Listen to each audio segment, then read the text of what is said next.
nama saya Yohana Purba, Prodi Pendidikan Kristen Anak Usia Dini, semester 7, dengan mata kuliah Hermeneutika, dengan dosen pengampu, Ibu Julita Perawati, Pak Pahan MPDK.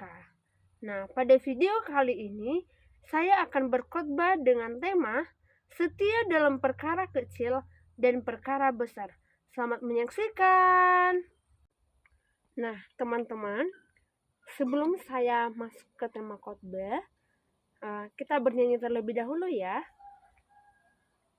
Kami puji dengan riang Dikau Allah yang besar, bagai bunga terima siang, hati kami pun mekar. Kabut dosa dan derita, kebimbangan telah lenyap. Sumber suka yang abadi, beri sinarmu menyerap. Nah, teman-teman, tema yang menjadi tema khotbah kakak pada hari ini yaitu setia dalam perkara kecil, yang tertulis pada nats Alkitab Lukas 16 ayat 10 dikatakan, barang siapa setia dalam perkara-perkara kecil, ia setia juga dalam perkara-perkara besar. Dan barang siapa tidak benar dalam perkara-perkara kecil, ia tidak benar juga dalam perkara-perkara besar. Nah,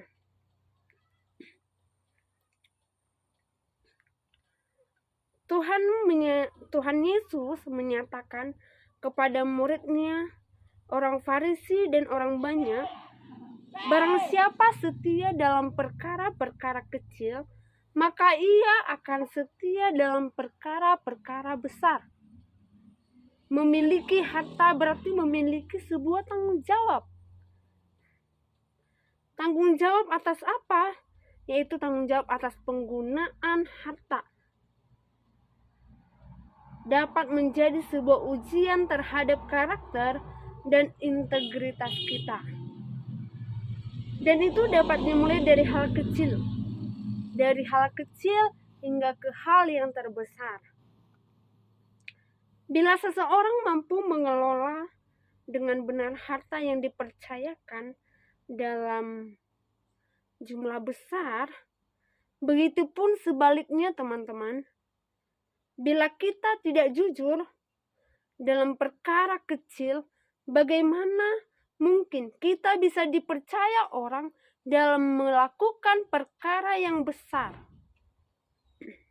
Nah, teman-teman, ada 4 yang mau dikatakan oleh Lukas 16 ayat 10 ini kepada kita, yaitu yang pertama adalah integritas dan tanggung jawab. Nah, ayat ini dapat diartikan sebagai panggilan untuk bertindak dengan jujur dan bertanggung jawab. Baik bertanggung jawab dalam segala hal, terlepas dari beberapa kecil atau besar tindakan tersebut, teman-teman. Kenapa kita harus tanggung jawab? Ya iya, tentu kita harus memiliki tanggung jawab. Misalnya, ketika kita diberikan tugas oleh dosen kita, maka kita juga akan setia bertanggung jawab untuk mengerjakan tugas tersebut, teman-teman. Benar? Ya, benar. Kenapa? Kenapa harus bertanggung jawab? Karena Tuhan mengajak kita untuk bertanggung jawab, teman-teman. Bertanggung jawab dalam hal apapun. Misalnya ketika teman-teman menghadapi sebuah masalah yang sangat rumit, itu berarti Tuhan bukan lepas tangan kepada teman-teman, tetapi Tuhan mau mengajak teman-teman untuk setia bertanggung jawab. Oke, teman-teman. Yang kedua adalah konsistensi. Pesan dari ayat ini adalah pentingnya konsistensi dalam perilaku seseorang. Nah, kenapa kita memerlukan konsistensi, teman-teman? Dalam suatu hal, kita mengerjakan tugas, bahkan apapun yang diperintahkan oleh dosen, oleh bapak dosen kita kepada kita, teman-teman, tentunya kita harus memiliki komitmen atau konsisten Misalnya, saya memilih ini jawaban, saya memilih ini jawabannya. Harus setia dengan jawaban kita masing-masing. Misalnya, ada temannya yang menghasut ya teman-teman. Enggak itu jawabannya, ininya. Enggak, salahnya itu. Bukan apa yang dibilang teman-temanmu, bukan itu yang kamu tanggapi, tetapi setia dalam konsisten kamu sendiri, teman-teman. Nah, yang ketiga adalah tes karakter. Ayat ini juga dapat dilihat sebagai sebuah ujian karakter, teman-teman. Bagaimana seseorang bertindak dalam hal-hal yang tampak remeh atau tidak begitu penting bisa mencerminkan sejauh mana sifat dan integritas mereka. Nah, yang keempat, teman-teman, adalah pengelolaan harta benda. Dalam ayat ini dihubungkan dengan konteks pengelolaan harta benda dalam parabel yang mendahului ayat ini. Ayat 10 kemudian menyampaikan pesan bahwa tanggung jawab dan kejujuran dalam mengelola harta benda sekecil apapun adalah indikasi karakter yang baik. Baik, teman-teman, di dalam Lukas 15 ayat 10 juga dikatakan, teman, Tuhan menasihatkan kita agar setia pada perkara kecil, benar dalam perkara-perkara kecil.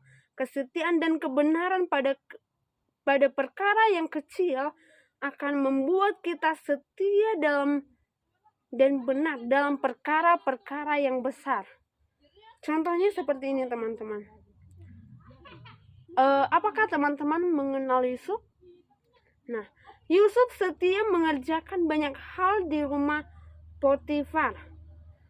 Atau teman-teman boleh baca Kejadian 39 ayat 4. Maka Yusuf boleh melayani dia. Di penjara pun Yusuf melakukan perkara kecil sehingga dipercaya dalam perkara besar.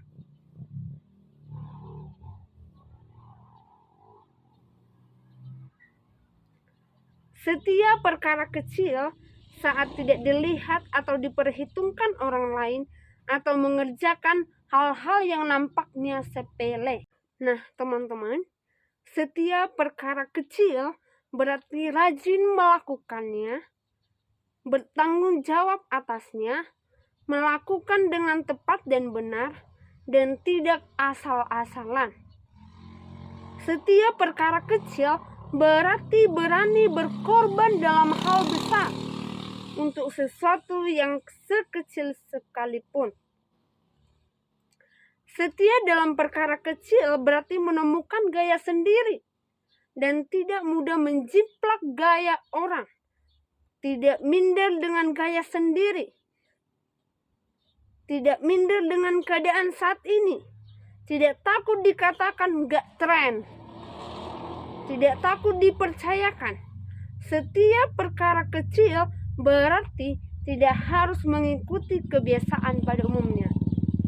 Nah, kenapakah dikatakan setia perkara kecil berarti menemukan gaya sendiri dan tidak mudah menciplak orang lain? Nah, teman-teman, mulai saat ini mempercayakan pada diri sendiri dengan keadaan kamu apa adanya.